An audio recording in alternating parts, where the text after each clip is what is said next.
Buenos días. No sé ni qué día es hoy. Hoy es jueves. Bueno, les digo, el motivo de este vídeo. Siempre, bueno, relacionado con algo de filosofía, ciencia. Hoy nos toca hablar un poquito de mecánica cuántica, pero no así mecánica cuántica pura, sino lo que me importa es ver la reacción que hay entre la gente, incluidos físicos, ¿okay?, con el tema de la mecánica cuántica. ¿Qué pasa con esto? Que, miren, no se me vayan de ahí porque lo que les voy a hablar no tiene que ver con mecánica. Tiene que ver, pero no exactamente. Son de cosas bien cotidianas que ustedes pueden observar en las redes sociales, donde quieran. El asunto es que ya parece que como no entendemos la mecánica cuántica, pues estamos buscando interpretaciones ya fantásticas. Entonces, esta dificultad de entendimiento de la mecánica cuántica, pues va desde posiciones de físicos de primera línea, como puede ser Roger Penrose, hasta gente que no sabe ni qué cosa es la mecánica cuántica, que andan por ahí dando consejos, grupos de autoayuda, esta gente vinculada al tema de la energía, entendida como algo místico, otros que hablan de transmisión de energía, de pensamiento, de contactos a nivel mental de la gente, de influencia, que si te llegan los pensamientos de otra persona. No, es un fenómeno esto que la verdad es que... Entonces, en la base de todo eso, o sea, lo común es que todo el mundo acude a la mecánica cuántica. Le voy a explicar por qué. Entonces, vamos a ver primero el tema de este físico que mencioné, el premio Nobel, uno de los físicos vivos más famosos que hay, Penrose. Y él se le ocurrió, no les voy a hablar de esto, sino es como de manera introductoria, para que vean hasta qué punto está la cosa. Él se le ocurrió que la conciencia tiene un origen cuántico. Y entonces, pues, se unió con un anestesiólogo que se llama Hameroff.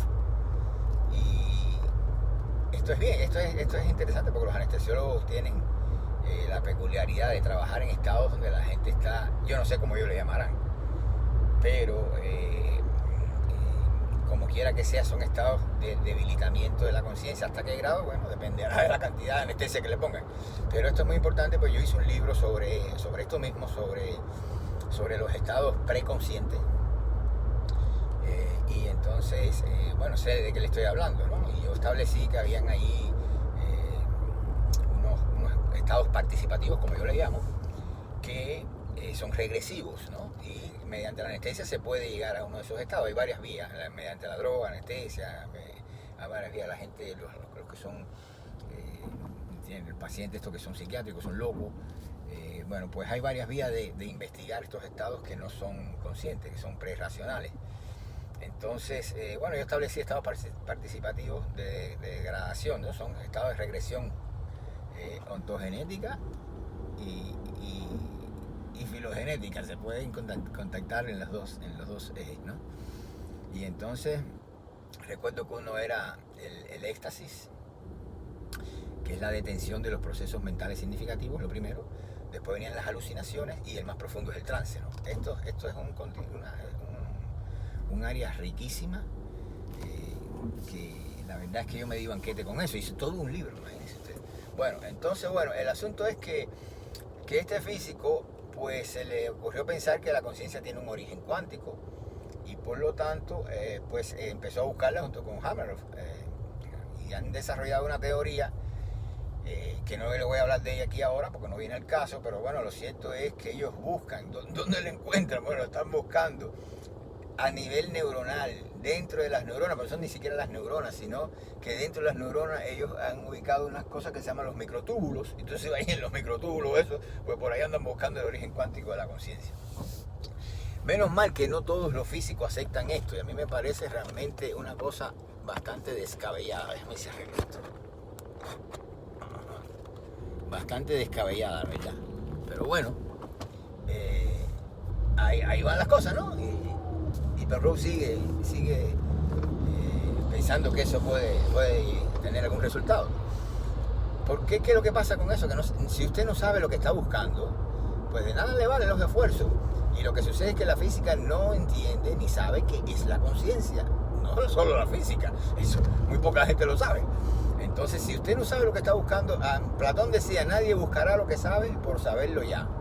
Y nadie buscará lo que no sabe por ignorar lo que busca. En este caso cae Roger Penrose, que está buscando algo que no sabe lo que es. Primero tiene que saber qué es la conciencia para luego que tenga sentido su búsqueda, ¿verdad? Pero bueno, cada loco con su tema, como se dice. Entonces está la otra parte, los tipos que no son nada científicos, gente que son improvisados, gente que tiene nivel cultural relativamente bajo, que no saben nada de esto, son muy dados a la mística y se creen el cuento que primero que llega son gente muy ingenua, muy crédula. Entonces pues se creen cualquier cosa que usted le diga, y sobre todo si viene de la ciencia, ¿no? Al venir de la ciencia, pues ya usted lo toma como un dogma, ¿no? Eso yo lo digo un científico, anda por ahí, con lenguaje científico, lo que sea, ya es suficiente para ese tipo de personas. Entonces se ha desatado toda una ilusión, vamos a llamarle así, de que a raíz de los resultados de la mecánica cuántica, pues se pueden establecer intercambios de energía entre la gente, y si usted le puede mandar pensamiento para allá a otro que está distante y lo recepciona, se da cuenta. No se sabe cuántos mitos se han inventado con respecto a esto, porque dicen que todo es energía. Y cuando la gente que no sabe de esto, dice que todo es energía, es porque de alguna manera le ha llegado el estado actual de la mecánica cuántica que los mismos físicos no lo entienden, y entonces ya no saben ni cómo van a asumir esto. Entonces dicen que todo es energía, repitiendo algo un eco lejano de algo que en algún momento tuvo algún roce o contacto con los científicos, o se originó de ese terreno, y bueno, lo han ido distorsionando, ¿no? Entonces el vídeo es para decirle dónde está la causa de esto, cuál es el origen de todas estas especulaciones. Bueno, miren, eso está claro, hay un poquito de cosa oriental también, esto de la energía, también tiene un poco que ver con la cosa oriental, del todo, y etcétera, pero bueno, no nos vamos a meter en ese terreno. Vamos a la mecánica cuántica, que es lo que realmente se sabe que está alimentando estos mitos. Entonces, miren, básicamente hay dos cosas en la mecánica cuántica que usted tiene que saber. Una de ellas es lo que se llama el estado de superposición, o sea, la superposición cuántica. Esta es una. La otra es lo que le llaman entrelazamiento cuántico. Estas dos situaciones cuánticas son las que han alimentado, básicamente ellas dos, las que han alimentado todo esto. Y la gente pues se cree entonces en que hay un origen cuántico de la conciencia, otros se creen entonces que sí, que hay intercambio de energía entre gentes que pueden estar separadas, bueno, en fin, y todo este tipo de cosas, ¿no? Dado que todo es energía, etcétera. No todo es energía, eso no es así.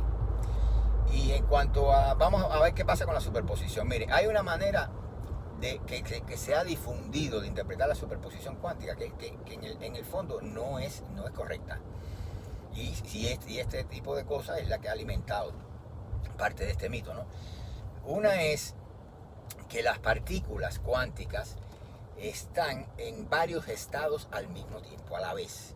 Que las partículas cuánticas pueden estar en varios estados a la vez, y ellas se definen como tal cuando se efectúa una medición. Esa parte sí es cierta, ¿no?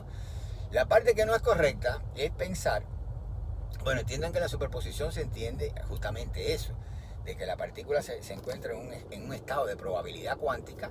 Eso quiere decir que ella está en cualquier estado, o en muchos estados a la vez, y entonces solamente digamos que devendría un sólido, ¿verdad? Mediante una interacción con el aparato de medición, así con el detector, o alguna manera en que nosotros tratemos de medirla, ¿no? En ese caso, pues la partícula se define. Hasta ese momento no lo está.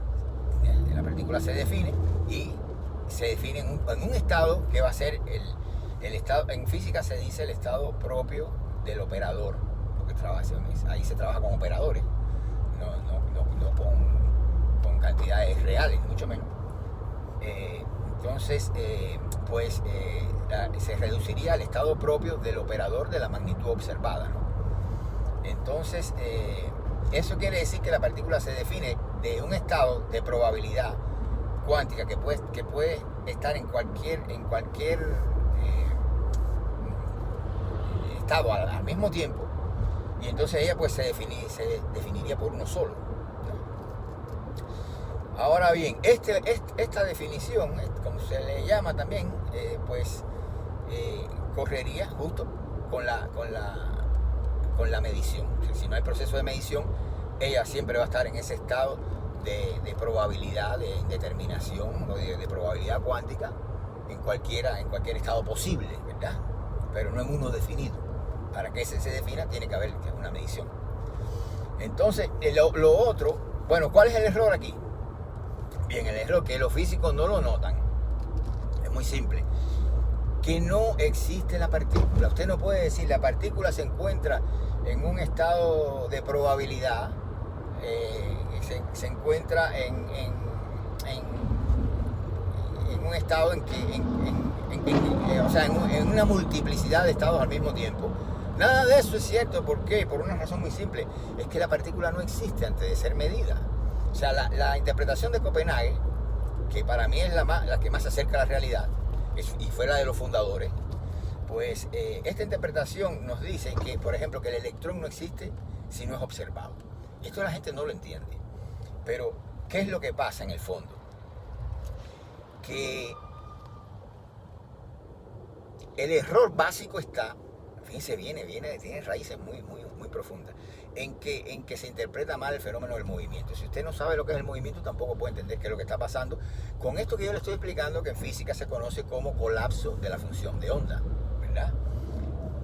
La función de onda colapsa cuando usted trata de medir,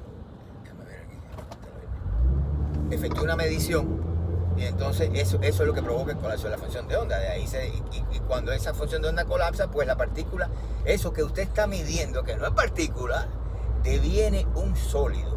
O sea, se manifiesta de forma corpuscular. Se manifiesta, eso que usted está midiendo, se manifiesta mediante una acción puntual. ¿Entiende? A través en contacto con el detector. Y entonces ese proceso tiene tantas cosas que la física no ve, que es lo que no permite entender a fondo qué está pasando con la mecánica cuántica. Si vamos atrás, estamos hablando del colapso de la función de onda. ¿Por qué colapsa la función de onda? Bueno, oigan, ¿cómo se llama? Función de onda. Ahí no hay partícula. No hay partícula, es lo que tienen que entender. ¿Por qué? Porque una partícula elemental, fíjense que tienen que tener todo en cuenta. Y los físicos se le va a eso.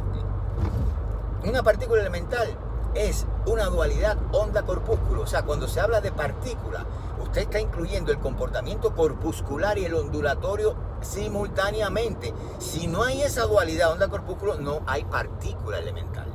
Por lo tanto, cuando usted diga partícula, entienda que está diciendo onda-corpúsculo. ¿Y qué es lo que pasa? Que la función es una función de onda. O sea, usted está pasando de un estado ondulatorio a un estado corpuscular. Por eso es que colapsa la función. Ahora, ¿cómo interpretar el estado ondulatorio? ¿Ondas de qué? Ahí es donde está la clave de todo. Entonces, si entendiéramos esto, pues lo sería mucho mejor, ¿verdad? El problema es que esas ondas son ondas de indeterminación espacial. Tienen que entenderlo así. ¿Qué te está diciendo? Que te está hablando de un volumen en el cual lo que va a ser un corpúsculo está indeterminado.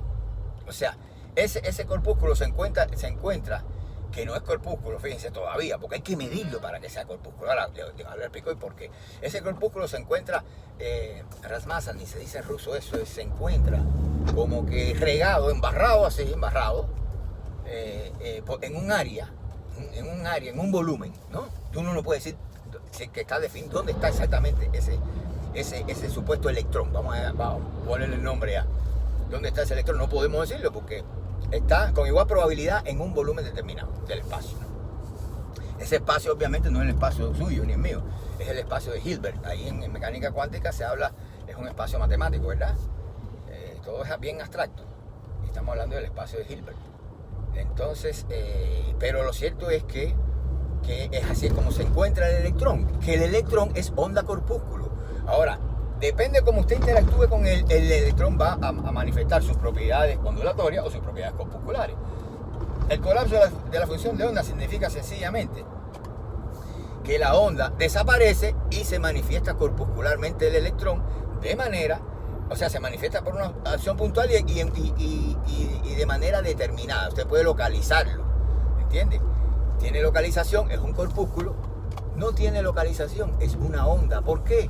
Porque estamos hablando de ondas de indeterminación espacial. Si quieren ponerle nombre, como se lo puse yo, son ondas de tiempo. ¿Por qué? Ondas tempóreas. ¿Por qué? Porque el movimiento encierra en sí los dos momentos, tanto el espacio como el tiempo. Esos son los momentos del movimiento. Pero el espacio y el tiempo durante el movimiento no se dan de forma simultánea. El movimiento es justamente, como Hegel lo definió, la transición del espacio al tiempo y del tiempo al espacio. Si tienes uno, no puedes tener el otro. Ilusiones de lo físico. Espacializan el tiempo, lo identifican con una trayectoria y entonces lo miden y resulta al final que ese tiempo es reversible. Y no lo pueden explicar, bueno, ¿cómo es posible que el tiempo en la física sea reversible? Todas las ecuaciones de la física trabajan con un tiempo reversible, pero sabemos que en la vida real el tiempo no es reversible. Entonces ahí tienen otro gran problema para resolver. ¿Por qué? Porque están trabajando con una graficación del tiempo. Eso no es tiempo. Y ellos creen que es tiempo y construyen teorías de naturaleza geométrica, obviamente, porque están espacializando el tiempo, como la teoría de la relatividad, teorías colosales, y están trabajando con algo que no saben ni qué cosa es. Si usted tiene el espacio, para hablar de una forma más sencilla, usted no va a tener tiempo. Si tiene el tiempo, no tiene el espacio. Pero para que haya movimiento tiene que tener los dos. ¿Y de qué manera puede tener los dos? Mediante la transición de uno a otro. Eso es el movimiento. Pero no lo ha visto así la ciencia. La filosofía sí lo ha visto. Yo sé de quién particularmente lo entendió así. Un trabajo de siglos. Empezó con Zenón de Elea y Hegel lo llevó a este punto que yo le estoy explicando. Pero obviamente Hegel le faltaba mucho más, no conocía la mecánica cuántica ni mucho menos. Entonces, ¿qué pasa con eso? Que la partícula, que no es partícula, no está en varios estados a la vez. No es eso lo que sucede. ¿Ok? Eso es una fantasía. El asunto está en que estamos hablando de ondas de indeterminación espacial, por lo tanto no puede haber manifestación puntual, no puede encontrar, o corpuscular, para que lo entienda mejor, no va a encontrar corpúsculo ninguno. ¿Por qué? Porque la premisa es que ese corpúsculo no se encuentra en un lugar definido. No podemos asignarle coordenadas al corpúsculo porque no está en ningún lugar. Si estuviera en un lugar, estuviera en reposo. ¿Entiendes? Pero si se está moviendo, todo lo que se mueve no tiene posición definida. De lo contrario, no pudiera moverse. Ahí no está el secreto de la cosa. Al no tener posición definida, pues nosotros tenemos que hablar en términos ondulatorios, porque son ondas de probabilidad de localización espacial. Punto, se acabó. Eso le pasa lo mismo a un elefante que le pasa a una partícula, a una partícula elemental, ¿verdad? A un electrón, para hablar claro. Lo mismo al electrón que al elefante. Si en realidad se está moviendo, pues no puede estar en un lugar definido del espacio. ¿Quién demostró eso? Un filósofo, hace 25 siglos. Su nombre es Zenón de Elea. Vayan a las paradojas de Zenón. Eso es lo que Zenón explica. Nadie las entiende, no se han podido resolver hasta el día de hoy. Después de 25 siglos, le han aplicado lógica, matemática, teoría de conjunto, de todo tipo de cosas. No la han podido resolver. ¿Por qué? Porque sencillamente la gente ve que Zenón está diciendo con sus paradojas que el movimiento no existe. Que es una ilusión. No, el movimiento no existe. No, ¿quién va a estar de acuerdo con Zenón así? Pero Zenón lo que te está diciendo, y por eso es que se han errado tanto con esas paradojas, lo que te está diciendo es que eso que usted le llama movimiento, eso es una cosa absolutamente contradictoria. Eso es reposo, no es movimiento. Por lo tanto, en otras palabras, te está diciendo, aún sin conocer los conceptos de espacio y tiempo, porque ni siquiera los conocía Zenón de Elea todavía, los conceptos de espacio y tiempo, fíjense qué mente.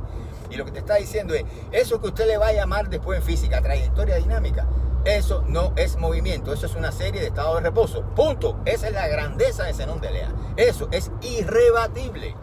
Eso no se puede refutar. Así que dejen ya de querer solucionar las paradojas de Zenón, que la solución es entenderla y darse cuenta que Zenón tenía toda la razón. Seguimos por ahí.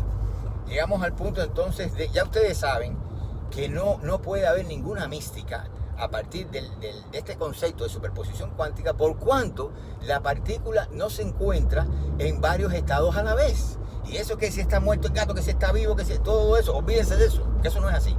La partícula está en un estado ondulatorio o en un estado corpuscular, más nada, punto, se acabó. ¿Entiendes? ¿Y qué cosa significa onda? Ahí es donde tienen que acordarse de mí. Son ondas de indeterminación espacial. O sea, no está en ningún lugar definido del espacio. De eso se trata. Y entonces esas ondas de probabilidad cuántica, que no sabemos qué carajo es, vamos a darle el nombre de ondas tempóreas, como hago yo. Ahora, ¿cuál es la justificación física de esto? Bueno, justamente la parte de la ecuación de Schrödinger, que es que entiendan que la función de onda es la ecuación fundamental de la mecánica cuántica, se deriva de la ecuación de Schrödinger. Y esta ecuación tiene dos modos de manifestación, uno determinista y uno indeterminista. Justamente el determinista es el que se sigue, que es de la superposición, se sigue de la ecuación de Schrödinger. El indeterminista es que es discontinuo, la otra es continua, este es discontinuo. El indeterminista es justamente lo que se llama colapso de la función de onda. Ahora, la parte que tiene interpretación física de esa función es esa se la dio Max Born y recibió el premio Nobel en 1954, y es justamente lo que viene siendo el cuadrado del módulo de la función de onda.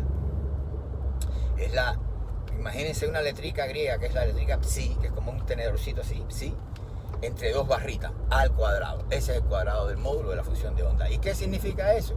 Eso sencillamente lo que te está describiendo es la probabilidad de que una partícula se encuentre en un volumen dado del espacio. Es eso, ¿entienden? Y por lo tanto ese es el fundamento físico de lo que le estoy hablando yo a ustedes, de cómo se interpreta el tema de la superposición cuántica. Ahora bien, de ahí no se sigue, como ya les expliqué, ningún tipo de magia, porque no es que la partícula esté en varios estados a la vez, sino que la partícula está en un estado ondulatorio de indeterminación espacial y que se va a definir justamente cuando usted interactúe con ella, porque usted lo que está es localizándola, que no es mística ninguna. Que se olviden toda esa gente que está pensando en intercambio de energía, mandando pensamiento para allá y pensamiento para acá, que eso no es así. Ni que podemos estar en varios estados a la vez, no es así. Entonces, con respecto al entrelazamiento cuántico, pasa una cosa curiosa. Este es el que más alimenta el tema de los intercambios. ¿Por qué? Porque la gente va, miren, ¿de dónde sale esto? Sale de un artículo de 1935 de Einstein, Podolsky y Rosen, que escribieron ese artículo y tratando de probar que la mecánica, de que la descripción mecánico-cuántica de la realidad no es completa. No se lo voy a explicar aquí porque ya estoy llegando al trabajo y no me da tiempo. Y además, como que me saltaría un poquito. Bueno, el asunto es que de ahí se basa, eso es un experimento mental. Y en el esfuerzo que hicieron estos tres físicos, pues se inventaron unas cosas para poder demostrar la incompletitud de la mecánica cuántica, y de ellas sale esto que le llaman entrelazamiento cuántico. O sea, las partículas, como que, imagínense que hay un sistema cuántico que interactúa hasta un momento de tiempo determinado, ¿verdad? Y a partir de ese momento cesa la interacción entre las dos partículas que componen el sistema cuántico ese. ¿Qué pasa? Que nosotros, siguiendo las ecuaciones de la mecánica cuántica, podemos... Uy, ¿por qué me pasé, Dios mío? Podemos darle... que voy tarde me pasé. Podemos darle... o sea, cuando efectuamos una medición en una partícula, podemos... asignarle esas mismas características a la otra partícula. Podemos calcular, vamos a decir, esos significados en la otra partícula. Miren qué cosa tan rara esa, ¿no? Pues si yo mido, por ejemplo, el significado del impulso de una partícula, de las dos que constituían, vamos a decir, el sistema cuántico, esa partícula, una de ellas anda por Suiza y la otra pues se quedó aquí en América. Y entonces yo mido los significados del impulso de esa partícula, y resulta que que puedo asignar esos mismos significados a la partícula que está separada, ¿entienden? Entonces eso quiere decir que están correlacionadas, y de ahí la gente pues saca todas estas místicas. Ahora, ¿qué pasa con esto? ¿Cuál es la otra? Siempre todo tiene su truco. El problema es que cuando nosotros efectuamos las partículas, esas dos partículas, una de ellas va a existir obligatoriamente en una dimensión actual y la otra va a estar en una dimensión virtual. Por lo tanto, no puede haber ningún tipo de interacción, ni física ni no física, entre las partículas, porque se encuentran en dos dimensiones distintas de la realidad. Esto no me da tiempo de explicarlo ahora, pero yo he hablado hasta la saciedad del tema de la naturaleza acto virtual de la realidad, y esto es lo que pasa aquí en el fondo. Entiéndanlo así.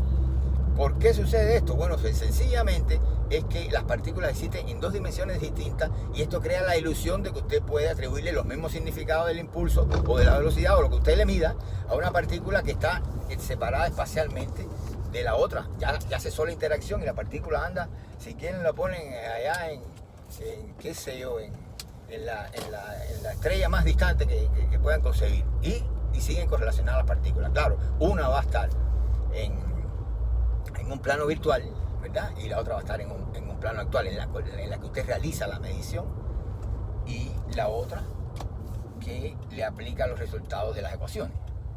Entonces eso es así. Como no están en dimensiones diferentes, no hay correlación en el sentido que la gente cree que la hay. No va a haber, y por lo tanto no la hay tampoco desde el punto de vista de conciencias y cosas esas que usted pueda, ¿verdad? Déjame entrar por aquí, como vi, ¿verdad? Que usted pueda hacer intercambio de energía. Bueno, los dejo, que tengo que ver cómo iba el trabajo. Nos vemos en un próximo vídeo, ¿verdad? Ok, bye.